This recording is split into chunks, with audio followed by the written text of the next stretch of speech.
everyone. Good afternoon. What an incredible film. Oh my gosh. I'm asked to remind you that if you're on social media, you're welcome to use your social media to talk about the film and this dialogue, and you're encouraged to. And the hashtag is KDocs FF 2024. It's probably up on the screen as well, too. And now I'm instructed to open it up for questions, but I also wanted to give you all a chance if you wanted to say some words first, or do you want to just wait to see what the questions are? Okay, great. So let's start by... Can we introduce them? Oh, okay. Do you want to do introductions? Sorry. I'm like following a script too closely here. I'm sorry. Yeah, we all have mics, so did you want to get started? It'd be great for people to know more about who you are. Hi, everybody. My name's Rabbit Richards. I've been in Vancouver 5-ish years and working with PACE for 2 years. And I'm originally from New York, and I'm still kind of in the reflected bask of the film, so I'm a little sketch, but I'm catching up. Hi, my name's Kit. My pronouns are they, them. I've been in Vancouver since 2017 and moved here for a job at PACE as a support worker. I've been there now for, I guess, going on 7 years, and I'm currently the community co-executive director. I am a non-binary, queer, experiential sex worker of since 20 years ago, I guess. And I'm just really, this was a really amazing film. I put off seeing it because I was nervous about emotional content, but this was incredible. I'm really just very touched by the whole thing. So I'm super pleased to be here. Thanks so much for having us. You all already know me, but again, I'm Victoria Thomas, professor in the School of Communication. And this is my first time seeing the film too, because it's very hard to access in Canada without a VPN, which we know is annoying and somewhat illegal. So then it's like, does the producer get the money? I don't know. And so the film was just so beautiful and breathtaking. The music, and a lot of the music was by the director. So it's so great seeing trans artists get their music out there too, and it was so true to their experience. So definitely, if you all are into the music, definitely look up Dee Smith's music. There's also another musician that you may have heard of. Her name is Shia Diamond. She's also a Black trans woman. She's done a lot of music in particular that discusses her experiences being a Black trans woman, as well as some of her experiences being incarcerated in a men's prison as a Black trans woman as well. Great. And I'm Tara Lyons, who Janice briefly introduced me. I am faculty in criminology at KPU, and when I was doing my postdoc research, I did a lot of research with trans and two-spirit and queer sex workers in Vancouver. So I'm really honored to be with you all on this panel, just to moderate next to you. And also really just the film was so incredible, and we really would love to hear some of your questions to give the panelists some opportunities to reflect and share some of their experience and wealth of knowledge. So in terms of the protocol for questions, you can raise your hands, and we have some runners for mics. And once they get to you, ask your question there, just to make sure we can all hear once you have the microphone. So who wants to go first before I start calling on some people I know in the audience? Okay, we have a question. I'm just being cooperative. Hi, my name is Sumter, pronouns they and she. I do many different things. Currently, actually, I have a film called Out Black and Proud in BC, which was made in 2004 at the Some Gallery. It's part of Generosity of Abundance. So, okay, that's the plug. I'm really grateful and happy that KDocs brought this film. I was trying to view the film. A friend of mine cued me to it, and I was like, I want to see this. So this was just a great opportunity.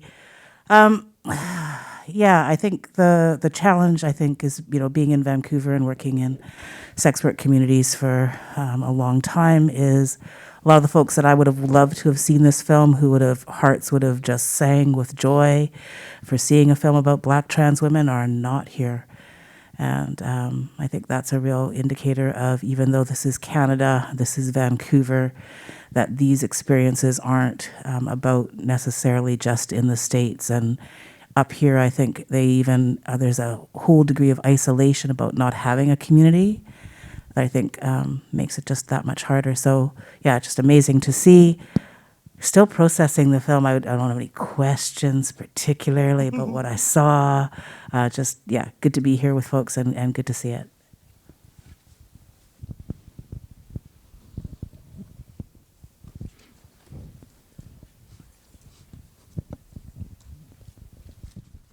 Hi, thanks for that comment and for breaking the ice. But I actually I'd like to turn your comment into kind of a question that I had as well, which is, I needed to see this film, right? I think a lot of people here needed to see this film, and it was amazing and it benefited from it. But watching it, I got the sense that there was a lot of the people in the film talking to Black women, like cis straight Black women, and to the Black community about, dudes who were ashamed and all that kind of stuff. So my question is, how are other people who need to see this film going to see it? How is that going to happen? Because I just feel sometimes, we're also always preaching to the converted with a lot of progressive things, and there's so many people who need to see this film. How can you imagine that happening?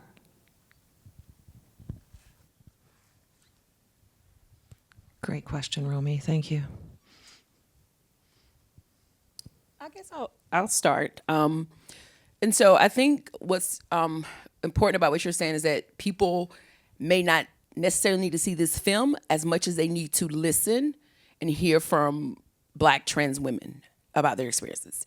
So I know in 2015, right after I Am Kate came out, there was a Guardian video called I Am Alina. And it's about 7 minutes long. And it's about a Black trans woman who's from my actual hometown in Albany, and about her particular experiences. So that is a 6 minute, you can find it on YouTube. So that could be something. Also, like I mentioned, Shia Diamond is a Black trans woman who does music. So I think this film in itself really pinpoints, but there are so many other stories that are already out there on YouTube that are already free. So I think in particular, if we bring some type of awareness to this particular thing, and what I think is really interesting is because my dissertation was called Embodying Sisterhood, because it was really about the ways in which Black cis women pushed Black trans women out of our sisterhood. And so my entire dissertation was looking at television representations in which Black cis women interacted with Black trans women. What were the things that they were saying? How were we pushing them out? And what were we doing? And so to see these women talk about that, I think is so important, right? And kind of like you say, we're always preaching to the converted. In particular, my research preaches to Black women, to the Black community, saying we are causing this because we are putting these people out of our homes. And so I think the way we show is we bring up as many experiences as possible. We pinpoint people to particular people maybe who we know are discussing these issues. Because I think this story is important, but this story is almost every story when we think about a Black trans woman. And so it's important for us to make sure we can think of as many cases as possible and maybe point them to those if they don't have access to this particular film. And I'll continue that from a different angle, that it takes will. And like in a lot of other circumstances, we talk about political will, we talk about gathering up the people that we care about and what can we do together. And then also, on another plane of our brain, we have a pool of people that we know that just get things done. Who are those people, right? Like there's somebody in your life right now that you're like, they organized this really cool night and I don't even know how they did that, but you need to have coffee with them. And then you need to have coffee with your friend that you want to see it and convince them that they want to see it enough that they will work with you. And then you need to go back and have coffee with them again. And as you keep sowing that creating that event is how you create the community. And then creating the community is how you create the next event, and it levels up. I don't think I have anything more to add to that. That seemed really quite thorough. But I think also there's this thing around like trans folks and two-spirit folks are so isolated and pushed out of their communities. And so I think like one of the main things people can do is sort of break down that isolation and stop sort of feeding into the stigma or feeding into the idea that like this is a criminalized way of being. And I think that's one of the other ways to sort of get at the heart of things and help people see that there's more to it than just what they might see on the screen or what they might see in a music video. Like, these are whole people, and you don't have to know someone who's trans to treat them like a whole person. And I think the same goes for sex workers. Sex workers are so often distilled just down to the work that they're doing, never mind what their gender or sexuality preferences might be or whatever. But I think that's one of the main ways to go, is just sort of like breaking down that stigma and creating community amongst ourselves in ways that feel safe. Great, thank you so much.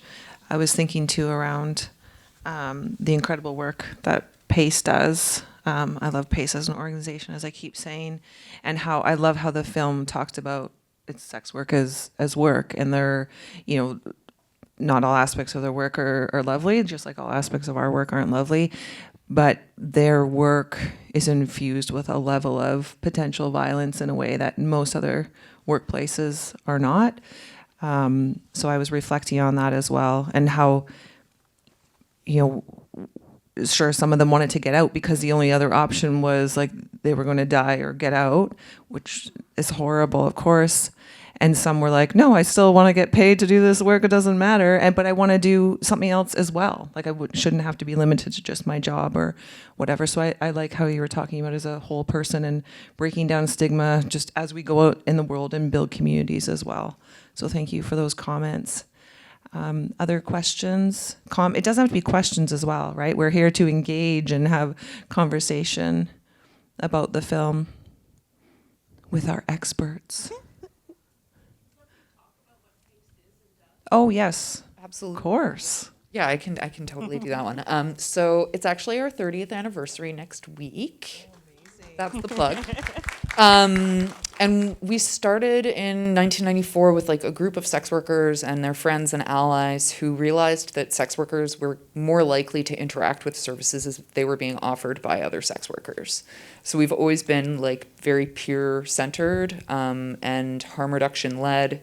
We serve current and former sex workers of all genders. We have a range of programs and services. We offer counseling, one-on-one support, peer health navigation. We have an occupational health and safety workshop that runs 2 nights a week, an Indigenous sharing circle, and a lunch club for trans folks, amongst a bunch of other sort of like one-off workshops, events that we put on, that kind of stuff. And it'll be a really busy year for PACE because we're going to be celebrating all year. So keep an eye on our social media if you want to learn more or come to events. We'd love to have you. But yeah, we really, the whole, I think, like, ethos that we're operating on is that, like, sex work is work, that often people find sex work to be a lower barrier to entry to making a decent living than they might find elsewhere, and that's often because of discrimination based on race or ability or gender. And people find that it's actually like a decent return financially for how much time you spend, which enables people to live their lives and care for their families and do the things they need for themselves. And have flexible work hours. Yep, set your own schedule, which is great if you're disabled. Like, it offers a lot of benefits, and which isn't to say that there aren't sometimes really horrifying experiences that people have doing this work. But I think if people didn't face so much discrimination in the regular job market, we would see less people in sex work. Yep. And because society has not gotten rid of any of those structural things, we still see an overrepresentation of folks who are trans or from other historically neglected communities showing up in sex work. and if I could just insert my politics in here, if we also had sex work laws that didn't criminalize people doing sex work, then there wouldn't be this immense amount of violence and potential, all these other harms that come with sex work. So, sorry. No, totally. Help myself. The criminalization really feeds off the stigmatization and vice versa. Like it is it's set up on purpose to be that way. And it's one of the sort of harder cycles to break, I think. And we could see that in the film where when she was saying, oh, I've been in jail 3 times and the next time is going to be a felony, and how just, yeah, it's, and all through it, even when they're talking about potential violence by clients or perpetrators, however you want to frame it, that for me, thinking in my sort of academic brain in a way, is like linking it back to the sex work laws, that it doesn't have to be this way, or the criminalization, or not having a place like Pace to go maybe, or certainly not feeling safe to go to the police for a whole bunch of reasons as well. And then that being compounded by being Black and by being trans as well. Yeah. Other comments? I'm told, like, I took this job as a moderator because they're like, you don't, like, conversation just flows, Tara. Don't worry. So come on, audience. I'm counting on you. And we have another question. Great. It's more of a comment for anyone who's interested in kind of the sex work history within Vancouver. It's actually the 40th anniversary this year of a documentary called Hookers on Davie, and it also features some trans sex workers. So if anyone's interested, I think you can stream it for free through Vancouver Public Library. So I just wanted to let people know because it's a really good film. It's a classic. Another question or comment? Hi, thank you very much. This is wonderful. I noticed one of the women in the film talking about seeing trans women on reality shows and how that kind of, you know, how that much that representation mattered. And I know that there's been efforts to increase representation in mainstream entertainment. And I know Hollywood really likes to pat itself on the back when it brings a story like that into the mainstream. But there's still this disconnect between that representation and those stories being told by the people who live them. What do you think is the main barrier? What do you think is like the main thing to break through to make that more commonplace? I mean, you could give us money without sleeping with us. Just give us money. We can figure it out, I promise. And you shouldn't have to apply for all those grants, like the artist grants. It takes I would so long. rather suck dicks. Yeah, just give money.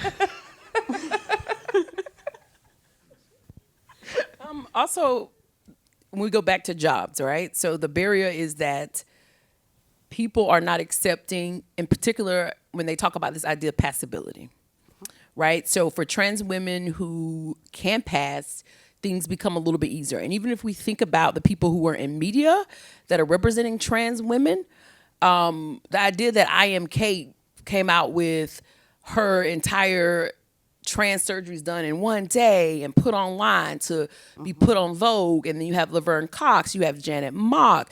So a lot of these women in some ways are passable. And so I think if we could get beyond this idea that a trans person or even a woman or a man is supposed to be a particular way, then we open up more spaces. But if I, like she says, if I have to work on passing, I have to pay lots of money. We know in particular the medical industry in the US is horrible. Horrible if you're just cis. So for trans people, it's even worse. And so a lot of the barriers to their jobs come because of the stigma of what you're supposed to look like to actually be professional or be in a job. And we know that these particular things are not just for trans people, right? We know in particular the United States passed a law in 2018 that it was okay for Black women to wear our hair because we could be fired for that, right? And so we see all of these particular systemic barriers that just compound and compound and compound. So I think if we can break down as many as possible, we open up the space for them to be able to go into these particular places and produce like D. Smith, to write, to act, right? We're not really giving them those opportunities because we're asking them to check off 70 damn boxes before we even let them through the door. I think also a huge barrier to having folks like really feel like it's safe to authentically talk about their stories is the risk of being outed, whether it's being outed as a trans person or being outed as a sex worker. That shit follows you forever. And if you don't want the whole world to know what you've done for work, then you have to keep it really, like, very quiet, never on social media, never a photo of your face in an ad, because that stuff will come back to haunt you and people will dredge it up and send you ads that you posted 20 years ago being like, this still you? And not everybody can risk that because it does come with a lot of risk to be outed. That means sometimes that people are losing custody of their children, or they're being evicted, or they're losing their like straight world vanilla job. And that obviously makes them more vulnerable to exploitation in the job market. So I think making it safe, truly safe for people to share who they are means that we need to get rid of a lot of the stigma around sex work specifically, and also the criminalization. Like, the two are intricately tied. You can't get rid of one without getting rid of the other. So I think that's a huge barrier as well.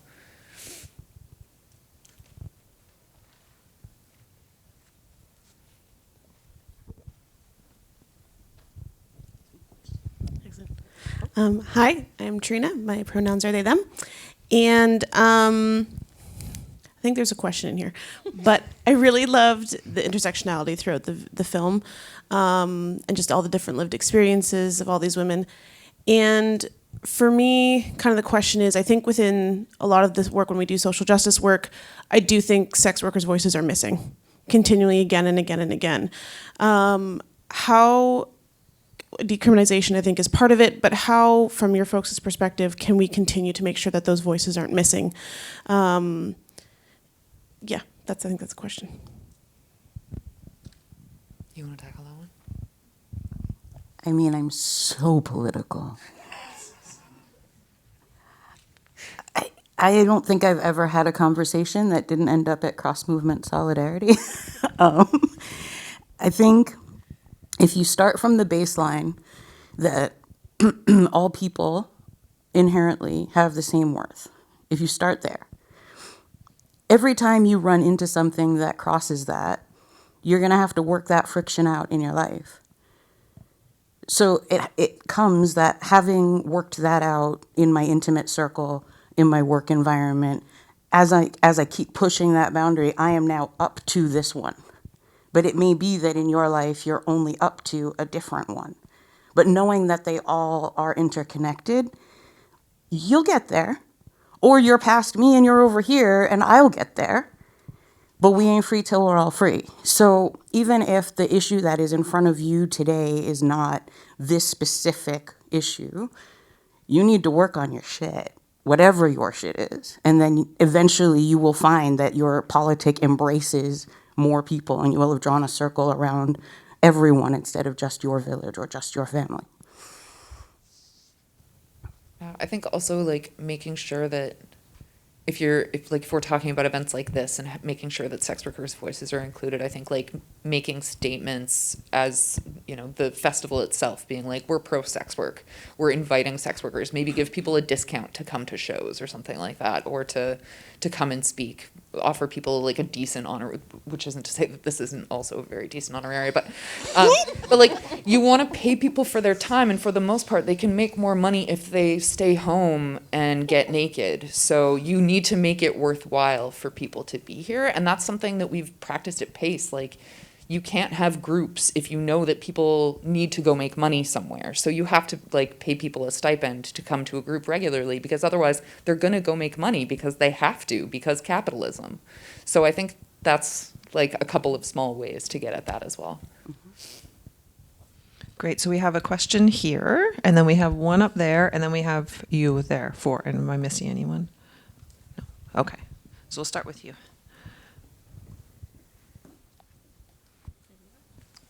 Oh, wait a second. Hi, my name is Nixie. I'm also a POC trans sex worker. I have some affiliations with PACE. I really, really love the film. There were a lot of really good things and a lot of information that should be put out there. One of the things that I felt like a little uncomfortable with were some of the terminology that was expressed throughout it. There was the word tranny used a couple of times. There were some things that like separating females from transgender women and stuff like that. There were also some like talking about male genitalia, and some people saying that they have male genitalia, and those are terms that I would never use as a trans person. My question is basically how do we're previewing to the right audience, obviously, but how do we differentiate the language to the cis heteronormative population to make sure that they know how to use the proper language for us? It's a really good question.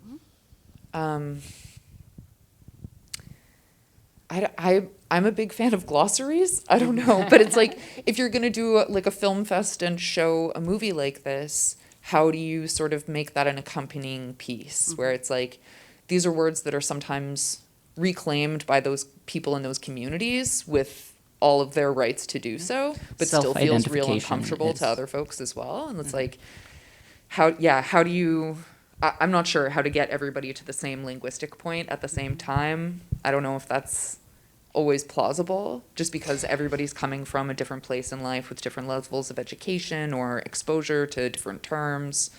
And I think also there is sometimes like a generational use of language where it's like older generations are fine using terms that today we don't feel comfortable with and that feel like not okay to reclaim.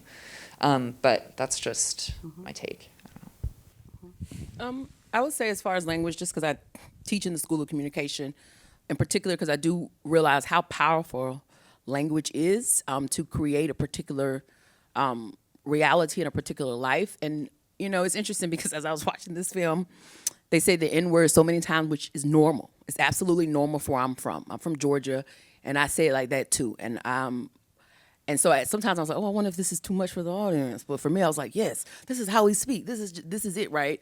And so I think the terminology that some of them use is terminology they learn from whatever communities they're in.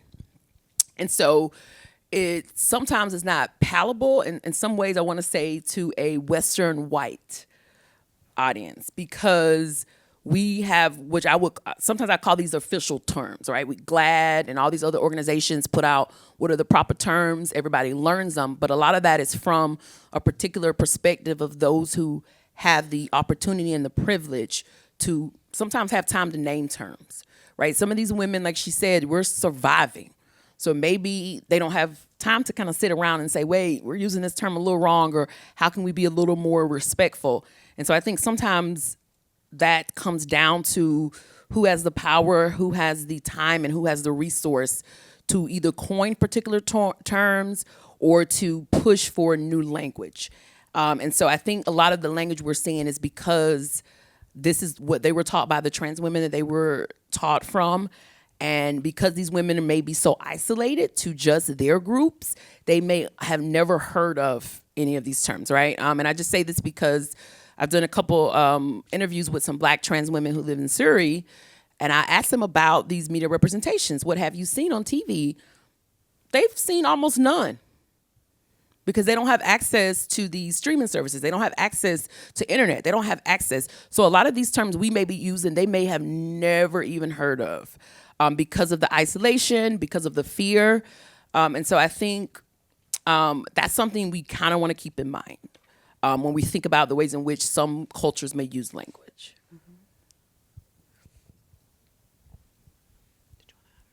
I'm still thinking about it. Okay. You can go on. I'll jump in if I remember. Okay, perfect.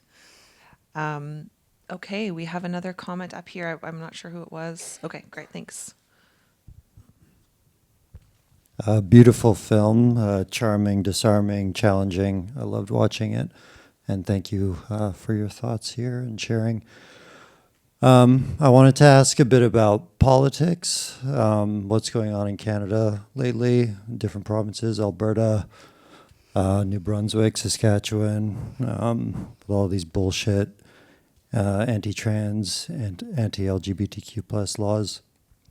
And the federal conservatives taking it up too, and sort of this looming threat of them almost guaranteed to win the next election, you know, it's scary.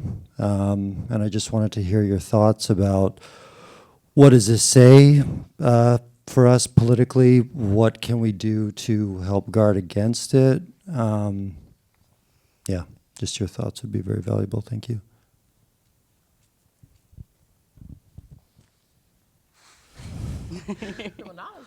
Well, I have thoughts, but I don't know how much cursing I'm allowed to do.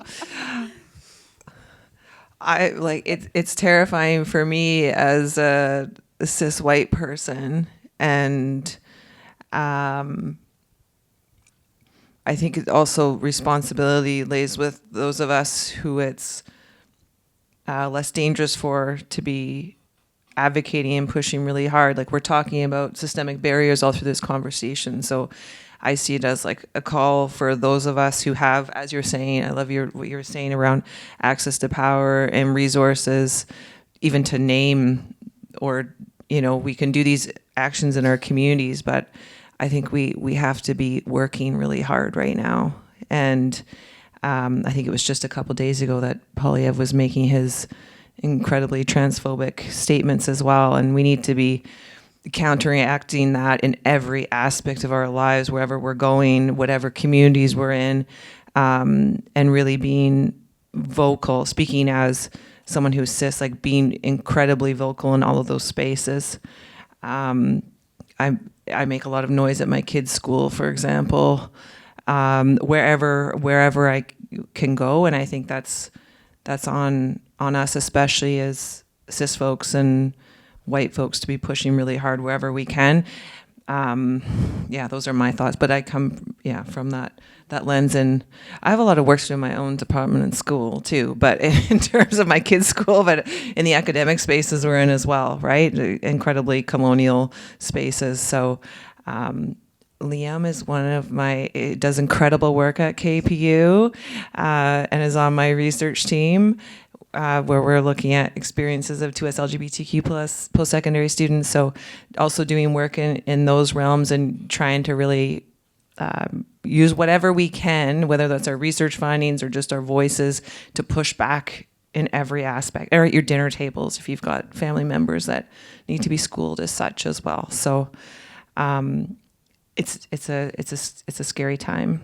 I agree, but that doesn't mean it's hopeless. I mean, just to the not hopeless and the like the spirit of that. I mean, it's always really, really dangerous. Mm-hmm. It's just always. It's sometimes politically we don't notice. Sometimes things have eased in one area but not in another, and if we're in a position where it's not that scary right now, someone else is terrified. So it's really like, I do get how it can feel grinding that it lasts so long, but also that should give you some hope that like our grandfathers also went, oh crap, this is about to be really, really bad. And some of us are still here. So then we get to take up that same banner forward. I love that. That's great. Mm-hmm.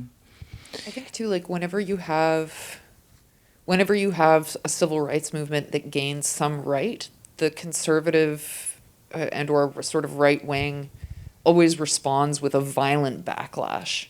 And I think like a lot of the like anti-trans laws that are popping up are part of that backlash, but it's not the whole thing. There's also like this idea that like if you're a passable hot woman who's trans, that's fine, but if you don't pass, then you're not like going to be safe in that community. Like, I feel like we need to really get rid of some of those notions for sure. Like you were saying, like the idea of passability puts like so much pressure on people, and it's also fucking pointless. Like, yes, that too. And extremely expensive.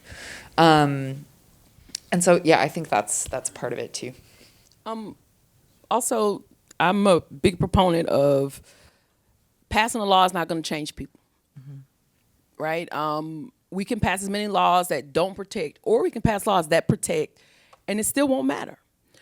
So I try to do everything I can to make sure I give directly to the community.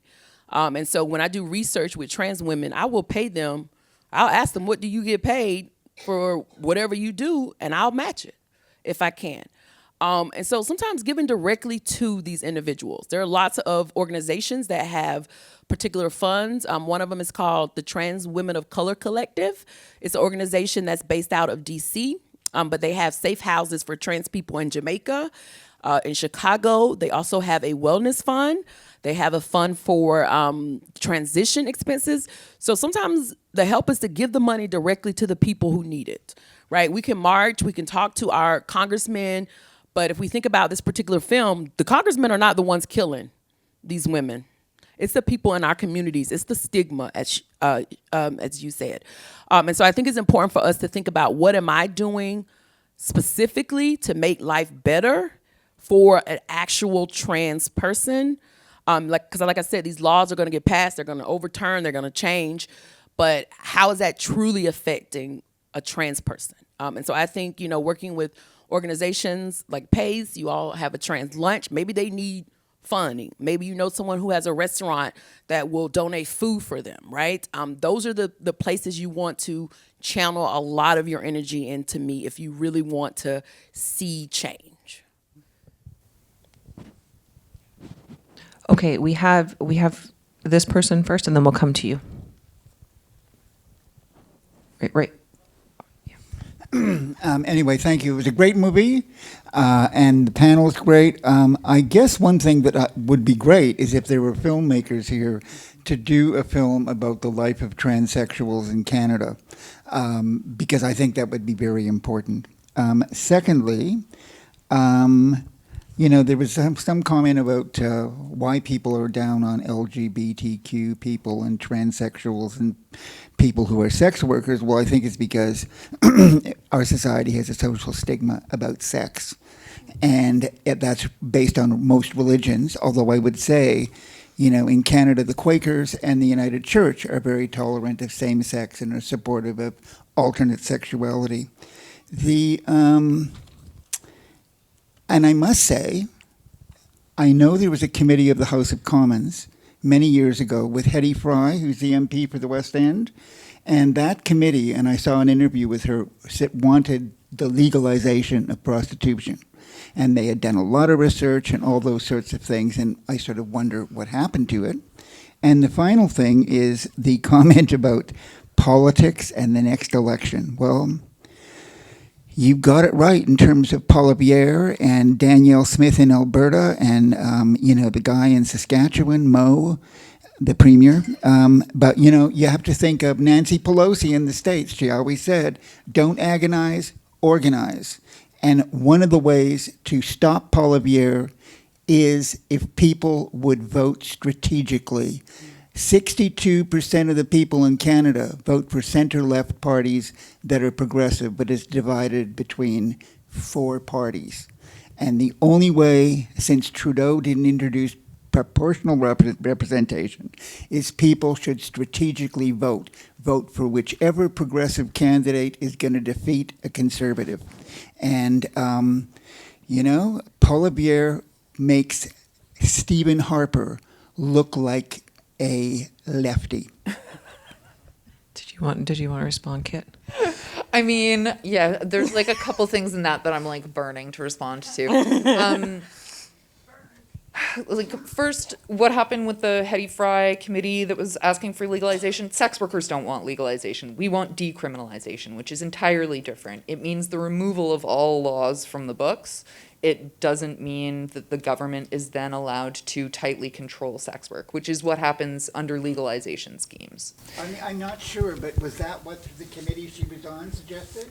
I'm not sure. I'm fairly certain that Hetty Fry was saying decrim, but actually pushing the Nordic model, which is the current legal structure that we have, which a lot of people refer to as asymmetrical criminalization, but it's actually just total criminalization. Every aspect of sex work is criminalized, including the sale of your own services. However, because of exceptions in the law, sex workers are immune from prosecution for communicating about, advertising, or selling their own sexual services.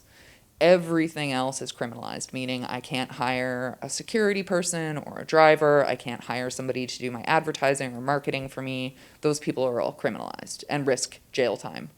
So there's not a lot of parts of the law that make it safe for us. And very often, people don't listen to sex workers about what they want or need. They listen to academics who don't have lived experience. And while sometimes academics are super useful because they can get us into spaces we won't normally be invited to, we're the people that you should be at, like, that society should be asking, like, what do you need? They shouldn't be like, oh, well, the government says that, you know, if we criminalize everything, then people will be safer from sex work, which is technically, that's the point of the law that we have in sex work, is not to protect sex workers from predatory people or from the sort of like structural violence that they encounter. It's to protect the rest of society from sex and sex work. And so, yes, this idea that like we're very sex negative and a lot of that is moralistic and comes from like religious upbringings, 100% true.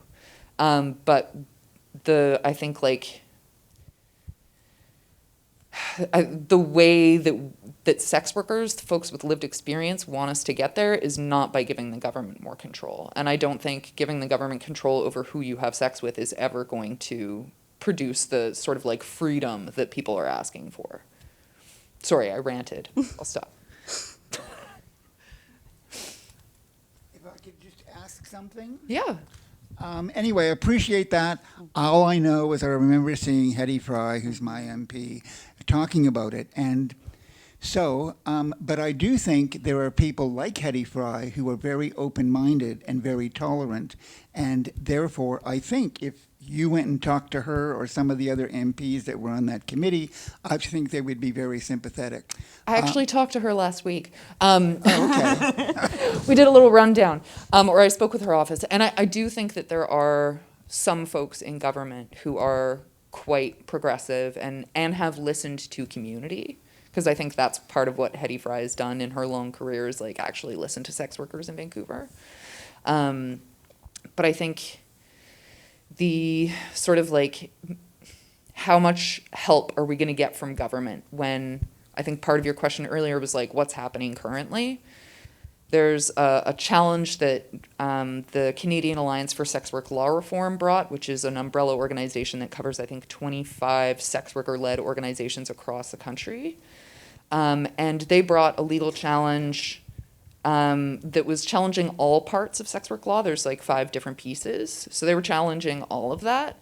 And the feedback that, or the sort of judgment that came down from, this is already at the Ontario Superior Court, so next it'll go to Supreme Court, was that sex workers have no rights to safety under the law, and that the law was upheld by this judge in one of the most violent judgments I've ever read. Like, the language used was super dehumanizing and really, really terrible. So that's where we're currently at politically and with the legal system. Like, Garth Mullin says that we have a duty to reject dumb laws, and I think sex work law is like the best definition of a really dumb law. It makes no sense the way it's structured. It doesn't protect anybody. It's supposed to, I guess, protect children from the harms of pornography or whatever else they might be exposed to, but it's absolutely ridiculous, and it doesn't do any of that.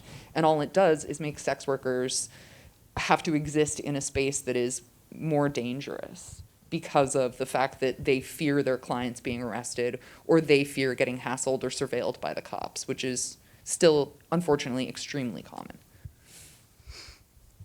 Okay, great. Another comment up there. Oh, and I'm getting the call, we have 5 minutes. Okay.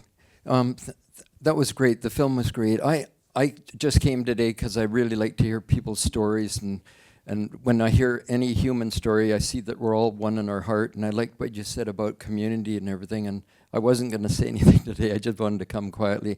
I'm a little bit older now, but for many years in Vancouver here, for many years I organized an event called One of a Kind Stories and another called Clam Chowder for the Soul, and it was a day of people's stories, 12 stories in the day, and they had 10 minutes each, and they shared their story. I had one person from PACE. I had people that were Indigenous from every different, long-haired people to elderly to young, just to show that we're all one in the heart. And it grew to such a great size. It was at the Chan Center, and we had 600 people in the audience. After every person's story, there was a standing ovation, which was so moving. And then I did a World Kindness concert here in Vancouver for 12 years, and all the top performers gave their time because they liked what I was doing in schools to prevent bullying and bringing people together. And that grew to a huge size, and we need to have more of that. I'm at a point now where I don't have the energy so much, and I'm going through a lot in my health-wise and everything. But we need more of that, where we have people, we hear people's stories, because then it becomes their stories. It's not being about them being gay, but that's their preference, their sexuality. If I go, I've been in recovery for a lot of years, and if I go to an AA meeting, which I don't often, but if I do, I say, I'm so-and-so, I have a challenge with alcohol. I'm not an alcoholic, because that's not who I am. I'm a human being that has this certain sexuality or whatever.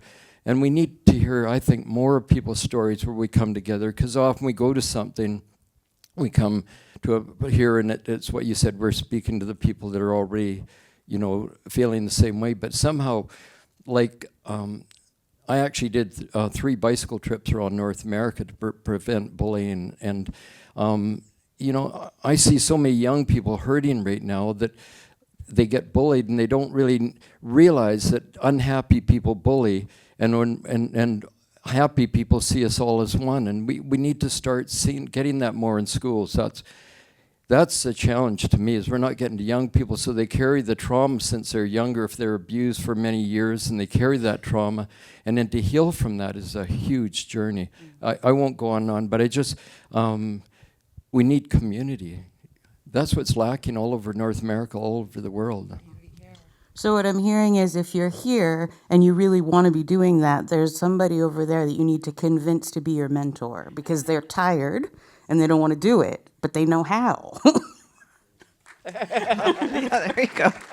Well, it's taking the risk. It's like what you're saying. Somebody said to me, like say with David Suzuki, or another friend of mine who was really involved in Greenpeace. They'll say to me, Brock, why don't you get them to come and help? And I said, they've done it for many years. You've got to start doing it. The young people have got to start doing it. You can't look to those people that are a little tired, in a way. And Okay, great. Yep. So we will leave it with one last comment, and then I'll let you make some final comments if you want. It's for all 3 of you or 4 of you. What was your favorite part of the movie, or a part that resonated with you the most? Oh, I can jump in there. Because I was thinking about this sort of throughout the film, and also while this conversation has been happening. The thing that I found the most sort of touching was the sweetness and vulnerability and kindness in the relationships that they were showing. And even those 2 guys in the car who were like, just be you, love whoever you love, fuck whoever you, that to me really hit home, and was such a powerful representation of love and care and attraction. And I really loved that a lot. I think for me, one of the things that I really just loved and was floored by were the people who they were speaking to. They were speaking to Black cis women, and they were speaking to Black cis men. And so the idea that they are speaking to these 2 people, they're literally saying, you are the people who have to be able to save me, right? One way or the other. Either you Black men have to get over toxic masculinity, you have to get over the stigma around LGBTQ, and you Black women have to do better protecting us, just like you protect your Black men. And I think there is something so important about them speaking to those 2 positionalities, and in particular because, like she says, it don't matter if I'm trans or not, I'm still Black, right? This idea that no matter how we interact with the world, we're all still Black. And if we don't save our siblings, our sisters, we're not going to save ourselves. And so I really found that to be profound, that is who they were speaking to, because that's who I've been trying to speak to for years. Because I think that is how we save them. Not through government, not through laws, but by speaking to the people who we know have the power to make changes in their everyday life, and that is Black people in particular.